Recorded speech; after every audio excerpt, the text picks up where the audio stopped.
منتخب إسبانيا يبقى إيكر كاسياس النجم الأكثر شعبية وبروزا.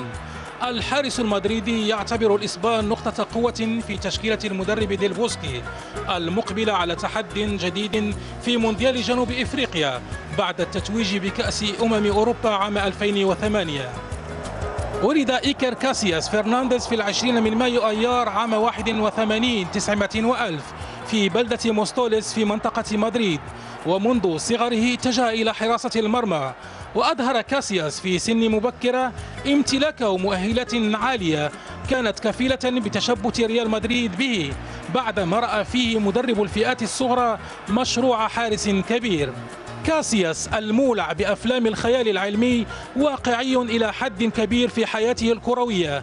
قناعته الوحيدة أن النجاح يتطلب التضحية والجدية والالتزام مع التحلي بروح الفريق، سمات جعلت من كاسياس الحارس الأول في إسبانيا بلا منازع.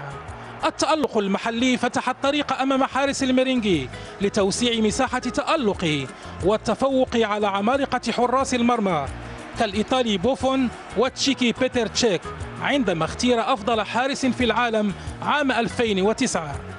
الوفاء لريال مدريد قاد كاسياس لتحقيق أغلى الألقاب معه محليا وأوروبيا، وبفضل إصراره وروحه القيادية صعد بالمنتخب الإسباني إلى القمة في بطولة أوروبا، البطولة التي تألق فيها كاسياس وقاد الماتادور الإسباني لإحراز اللقب الأوروبي قبل عامين.